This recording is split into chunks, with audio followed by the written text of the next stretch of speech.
हाँ, तो बताओ बच्चों, एक इंसान के शरीर में सबसे लंबी हड्डी कौन सी होती है और उसका क्या नाम है? कनिका मैम इस सरकारी स्कूल की बायोलॉजी टीचर हैं। उसने जो सवाल पूछा था, सारे बच्चे उसका जवाब याद करने में लग गए। तभी उनकी नजर क्लास में लास्ट बेंच पर बैठी एक बच्ची पर पड़ी जो अपना सिर खुजला रही थी, और उसने काफी देर बाद आंसर बताने के लिए अपना हाथ उठाया। अरे वाह गरिमा, तुम्हें आंसर पता है? जी हाँ मैडम। तो बताओ फिर। मैडम जी, वो हमारे शरीर की जांघ की हड्डी सबसे लंबी होती है। अरे वाह, शाबाश। और उसे क्या कहते हैं? मैडम जी, उसे फीमर कहते हैं। वेरी गुड गरिमा। सारे बच्चे सोचते रह गए और तुमने सिर खुजलाकर एकदम सही जवाब दे दिया। कनिका मैम की बात सुनकर वहाँ मौजूद सारे बच्चे हंसने लगे और उनकी हंसी सुनकर गरिमा उदास हो गई। कनिका मैम को समझ ही नहीं आया कि उन्होंने ऐसा क्या कह दिया कि सारे बच्चे हंसने लगे और गरिमा मायूस हो गई। फिर अगले दिन, बच्चों, आज का सवाल है कि एक स्वस्थ इंसान का दिल 1 मिनट में कितनी बार धड़कता है? बच्चे फिर से जवाब याद करने की कोशिश करने लगे कि तभी गरिमा ने सिर खुजलाते हुए हाथ खड़ा किया। अरे वाह गरिमा, फिर से शाबाश। बताओ उत्तर क्या है? मैडम, 60 से लेकर 100 बार तक। वेरी गुड गरिमा, तुम्हारा दिमाग तो बहुत तेज दौड़ता है। कनिका मैम के मुंह से अपनी तारीफ सुनकर गरिमा बहुत खुश हुई, पर तभी किसी शरारती बच्चे ने कहा, हाँ, इसका दिमाग बहुत तेज दौड़ता है क्योंकि इसके सिर में जुएं भी तो उतनी तेजी से दौड़ती हैं।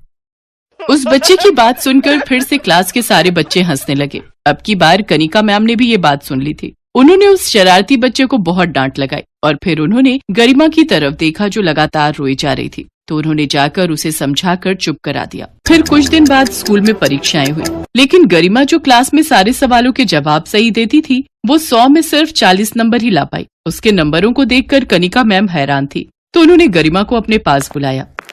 गरिमा, ये क्या है बच्चे? तुम्हें तो हर सवाल का जवाब पता होता था, फिर परीक्षा में क्या हुआ, इतने कम नंबर?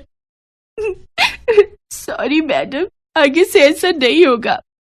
देखो तुम रो मत, मुझे बताओ क्या दिक्कत है? तुमने पढ़ाई नहीं की थी क्या? मैडम जी, पढ़ाई तो बहुत की थी, मुझे पढ़ना भी पसंद है, लेकिन क्या? मैडम, मुझे ये जुएं पढ़ने नहीं देती। मेरे सिर में बहुत सारी जुएं हैं, इसी वजह से मैं सारा दिन अपना सिर खुजलाती रहती हूँ, और जुओं की वजह से ही कोई बच्चा मुझसे बात नहीं करता है और न ही कोई मेरे साथ बैठता है। सारा दिन वो लोग मेरा मजाक उड़ाते रहते हैं। गरिमा की बात सुनकर कनिका मैम ने पहली बार उसके सिर को ध्यान से देखा, तो उन्होंने भी महसूस किया कि वाकई गरिमा के सिर में बहुत सारी जुएं थी और साफ साफ दिखाई दे रही थी। तुम परेशान मत हो बेटा, सब ठीक हो जाएगा। तुम अपनी पढ़ाई पर ध्यान लगाओ, और हाँ, कल अपने मम्मी पापा को अपने साथ यहाँ स्कूल लेकर आना। ठीक है मैडम जी। अगले दिन गरिमा अपने माता पिता को स्कूल लेकर आई। नमस्ते मैडम जी। नमस्ते जी, मैंने आप दोनों को गरिमा के बारे में कुछ बात करने के लिए बुलाया है। देखिए, आपकी बेटी पढ़ने में बहुत होशियार है, लेकिन फिर भी उसकी सारी मेहनत बेकार हो जाती है। वो बस जैसे तैसे पास ही हो रही है। जी हाँ मैडम जी, गरिमा ने बताया हमें, वो बेचारी अपने सिर के जुओं से बहुत परेशान है। गरिमा ने हमें बताया था कि वो सारा वक्त अपने सिर में खुजली करती रह गई और उतने में पेपर का समय पूरा हो गया, जबकि उसे सब आता था, पर फिर भी वो सब कुछ नहीं लिख पाई। हाँ, तो यही तो मैं आप दोनों से कहना चाहती हूँ कि गरिमा को अपने सिर की सफाई रखनी चाहिए और आप दोनों को इस बात पर ध्यान देना चाहिए। नहीं मैडम जी, बात वो नहीं है। वो अपना सिर साफ रखती है, रोज नहाती भी है, पर जुएं उसके सिर से जाते ही नहीं। उसकी इस बीमारी से तो हम बहुत परेशान हैं। देखिए, एक बात समझ लीजिए कि ये कोई बहुत बड़ी बीमारी नहीं है। कई बार गंदगी की वजह से सिर में जुएं पड़ जाती हैं और कई बार कुछ और कारणों की वजह से भी ऐसा हो सकता है। मैडम, हमने इसका इलाज कराने की भी कोशिश की। वो एक डॉक्टर थे, डरला मोटोजी। हाँ, मैं समझ गई, डर्मेटोलॉजिस्ट। फिर क्या हुआ? उनकी फीस और इलाज बहुत महंगा था, तो हम उनके पास जा नहीं पाए। मैं एक छोटा सा किसान हूँ, मेरे पास ज्यादा पैसे नहीं हैं। अच्छा, एक काम कीजिए, मैं ये पता लिख कर दे रही हूँ, आप उन डॉक्टरों से मिल लीजिए। ये भी डरला मोटोजी हैं? हाँ, ये भी वही हैं और बहुत अच्छे डॉक्टर हैं। पर मैडम जी, इनकी फीस। आप फिक्र मत कीजिए, वो मेरे पति हैं, आपसे इलाज के पैसे नहीं लेंगे। कनिका मैम की बात सुनकर गरिमा के माता पिता को बड़ी राहत मिली। अगले ही दिन वो गरिमा को डॉक्टर आकाश के पास ले गए। डॉक्टर साहब नमस्ते। नमस्ते। डॉक्टर साहब, वो हमें मैडम जी ने भेजा है। अच्छा अच्छा, तो आप गरिमा के माता पिता हैं और तुम गरिमा होगी, है ना? जी सर। आओ भाई गरिमा, यहाँ मेरे पास आकर बैठो। देखें तुम्हारे सिर की क्या हालत है। डॉक्टर आकाश ने गरिमा का सिर पकड़कर उसे अच्छे से देखा और फिर, देखिए, ये गंदगी की वजह से नहीं है, बस थोड़ा सा इन्फेक्शन है। ये जुएं आम शैम्पू या घरेलू नुस्खों से नहीं जाएंगे।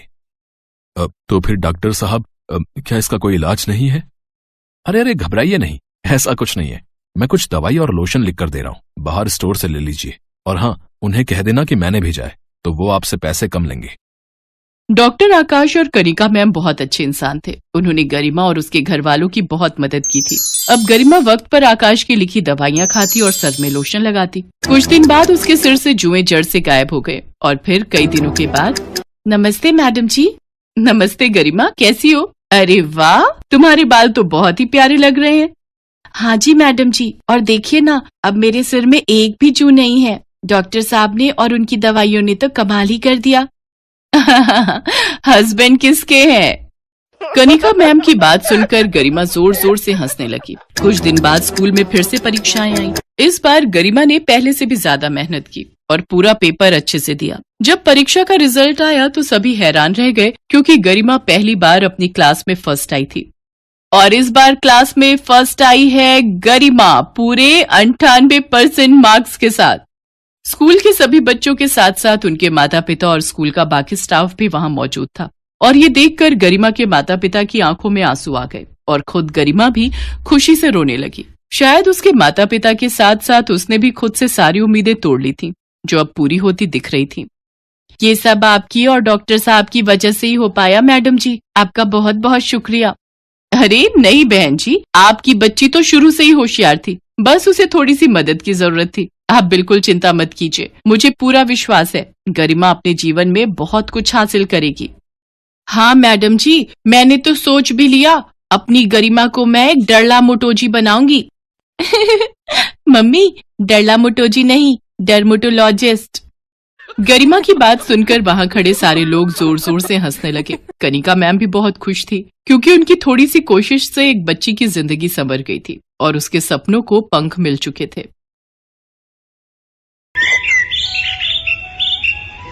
पारुल 10 साल की एक बहुत ही मासूम लड़की थी। उसके सिर पर बाल नहीं उगते थे, इस कारण वो गंजी थी। आस पड़ोस, रिश्तेदार और स्कूल में सब पारुल को गंजी या फिर टकली कहकर बुलाते थे। कभी कभी इस बात से पारुल बहुत दुखी हो जाती थी। ये देख पूजा, मेरी मम्मी मेरे लिए कल मार्केट से न्यू हेयर पिन लेकर आई है। अरे शीतल, ये हेयर पिन तो बहुत सुंदर है, मुझे ऐसी पिन्स मंगवा देगी? हाँ हाँ, क्यों नहीं। अरे संभाल कर, देखा जमीन पर गिरा दी। ओ गंजी, इधर आ। हाँ आती हूँ। ये हेयर पिन्स उठा कर दे। Thank you. अच्छा, तुझे चाहिए तो तेरे लिए भी एक सेट मंगवा दूंगी। नहीं, मुझे नहीं चाहिए। तू भी पागल है शीतल, ये गंजी अपने सिर पर हेयर पिन्स कैसे लगाएगी? ये तो गंजी है, गंजी। अरे मैं तो भूल ही गई थी, ये तो गंजी खोपड़ी है। तभी वहाँ क्लास टीचर आ जाती है और सब बच्चे खड़े हो जाते हैं। गुड मॉर्निंग बच्चों, आज आप सबके लिए एक बहुत अच्छी न्यूज है। हमारे स्कूल में एक बहुत बड़े लेवल का फैशन शो होने जा रहा है, इसलिए आप सब भी उसकी तैयारी शुरू कर लें। वाह, फैशन शो, फिर तो मैं ही सबसे सुंदर दिखूंगी। यार शीतल, तू तो बहुत घमंडी है, हम भी तो सुंदर लग सकते हैं। तू अपने बारे में क्यों सोचती है? ये बात तेरी अच्छी नहीं है। अरे नहीं नहीं, मेरा वो मतलब नहीं था, तुम सब भी सुंदर बन जाना। पर मैं एक रिच फैमिली से बिलोंग करती हूँ, तो मेरे मॉम डैड तो मेरे लिए महंगी ड्रेस खरीद ही देंगे। तेरे मम्मी पापा तो जॉब करते हैं ना, तो तेरे लिए इतनी महंगी ड्रेस नहीं खरीद पाएंगे।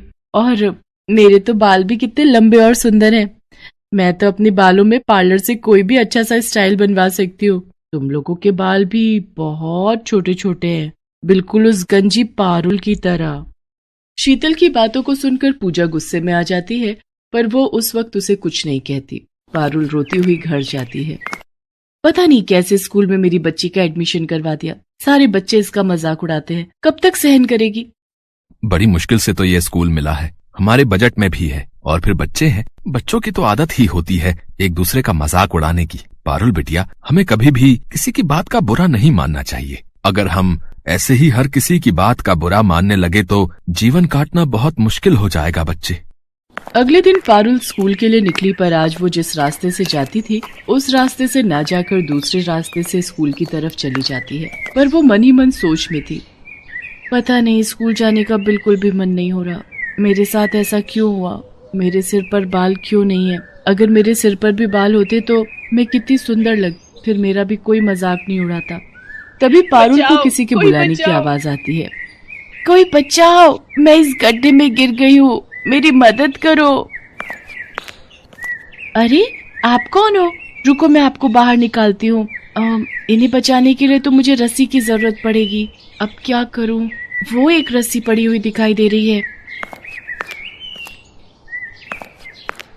किसी तरह पारुल उस रस्सी की सहायता से एक औरत को गड्ढे से बाहर निकालती है। तुम्हारा बहुत बहुत शुक्रिया बहादुर लड़की, तुमने मुझे गड्ढे से निकालकर मेरी जान बचाई। कोई बात नहीं, आप मुसीबत में थी और मेरी मम्मी कहती है कि मुसीबत में हमें सबकी सहायता करनी चाहिए। पर आप इस गड्ढे में कैसे गिरी? मेरा नाम सोफिया है, मैं एक जादूगरनी हूँ। मैं कल रात जब अपने घर वापस जा रही थी तो रात के अंधेरे में मुझे ये गड्ढा दिखाई नहीं दिया और मैं इस गड्ढे में गिर गई। अगर आप जादूगरनी हो तो आप इस गड्ढे से बाहर क्यों नहीं आ सके? क्योंकि मेरा जादू सिर्फ दूसरों पर काम करता है, मैं अपने ऊपर अपने जादू का उपयोग नहीं कर सकती। तुमने मेरी सहायता की है, बताओ मैं तुम्हारी क्या मदद कर सकती हूँ? तुम्हें अगर मुझसे कुछ चाहिए तो मैं जादू से तुम्हें वो दे सकती हूँ। क्या आप जादू से कुछ भी दे सकती हो? हाँ बिल्कुल, तुम मुझसे जो भी मांगोगी और मेरे बस में होगा तो मैं अवश्य दूंगी। क्या आप मेरे सिर पर बाल उगा सकते हो? सब मुझे गंजी कहकर बहुत चिढ़ाते हैं। मेरे स्कूल में फैशन शो होने वाला है। बस इतनी सी बात, अभी लो। जादूगरनी छड़ी घुमाए, सिर पर लंबे बाल आ जाए। और देखते ही देखते पारुल के सिर पर लंबे और सुंदर बाल आ जाते हैं। अब वो गंजी नहीं थी। पारुल, तुम्हारे सिर पर असली बाल है, ये बात किसी को मत बताना। जब समय आएगा तो सबको खुद पता चल जाएगा। अभी तुम सबसे यही कहना कि तुमने बालों के लिए एक विग खरीदा है। अब तुम स्कूल जाओ और कभी भी मेरी जरूरत हो तो 3 बार मुझे आवाज लगाना, मैं तुम्हारे सामने आ जाऊंगी। थैंक यू जादूगरनी आंटी, आप बहुत अच्छी हो। पारुल के सिर पर बाल आ जाते हैं और वो बहुत खुश होती है। उसके बाद वो स्कूल जाती है और सबको यही कहती है कि उसने बालों में विग लगवाई है। इस पर सब बच्चे हंसने लगते हैं। विग लगाने से क्या होता है तो तू अभी भी गंजी ही ना। पारुल शीतल की बात का बुरा नहीं मानती। पारुल घर जाकर अपने मम्मी पापा को सारी सच्चाई बता देती है। कुछ दिन बाद फैशन शो था और वो बहुत सुंदर तैयार होकर फैशन शो के लिए स्कूल जाती है। शीतल ने भी महंगी ड्रेस और महंगा हेयर स्टाइल करवाया था। पूजा के मन में शीतल के लिए नफरत थी। पूजा उससे अपने अपमान का बदला लेना चाहती थी। शीतल बहुत घमंड करती है ना अपने बालों पर। आज मैं उसके बालों में ये गोंद चिपकाकर उसके सारे बाल खराब कर दूंगी ताकि वो फैशन शो में भाग ही न ले पाए। शीतल, तेरे बाल तो बहुत सुंदर लग रहे हैं, पर बालों में जो ऊपर पिन लगी हुई है ना, मैं उसको ठीक कर दूं? लग रहा है वो नीचे गिरने वाली है। कहाँ गिर रही है, जरा ठीक से लगा दे। पूजा जानबूझकर अपने हाथों में पकड़ी हुई गोंद की डिब्बी शीतल के बालों में गिरा देती है। ओह सॉरी शीतल, मेरे हाथ में तो गोंद की शीशी थी, तुम्हारे सारे बालों में गिर गई है। मुझसे गलती हो गई, मैंने ये जानबूझकर नहीं किया। पूजा, थोड़ी देर में फैशन शो स्टार्ट होने वाला है, तुमने मेरे सारे बाल खराब कर दिए। मेरे सारे बाल चिपक गए हैं, देखो मैं कितनी गंदी लग रही हूँ। अब मैं क्या करूंगी? शीतल रोने लगती है। सब बच्चे फैशन शो के लिए नीचे हॉल में पहुंच जाते हैं। शीतल क्लास में बिल्कुल अकेली बैठी थी। तभी पारुल वहां आ जाती है। उसे सारी बात पता चलती है। तुम चिंता मत करो, मैं अभी जादूगरनी आंटी को बुलाती हूँ, वो तुम्हारे बाल बिल्कुल ठीक कर देंगी। पारुल जादूगरनी को आवाज लगाती है और वो वहां आ जाती है। पारुल, शीतल ने तो हमेशा तुम्हारा मजाक उड़ाया है, फिर भी तुम इसकी मदद करना चाहती हो, पर इसके लिए एक शर्त है। अगर मैं शीतल के बाल ठीक करूंगी तो बदले में तुम्हें फिर से गंजा होना पड़ेगा। जादूगरनी आंटी, कोई बात नहीं, आप मुझे फिर से गंजा कर दो, पर मेरी दोस्त के बाल ठीक कर दो। शीतल पारुल की सारी बातें सुन रही थी। इसका मतलब पारुल के बाल असली हैं? इसने विग नहीं पहना? मैंने पारुल से कितनी नफरत की, उसका कितना मजाक उड़ाया, पर ये मेरे लिए फिर से गंजी होने को तैयार है। सचमुच मैं कितनी बुरी हूँ। पारुल कितनी अच्छी है।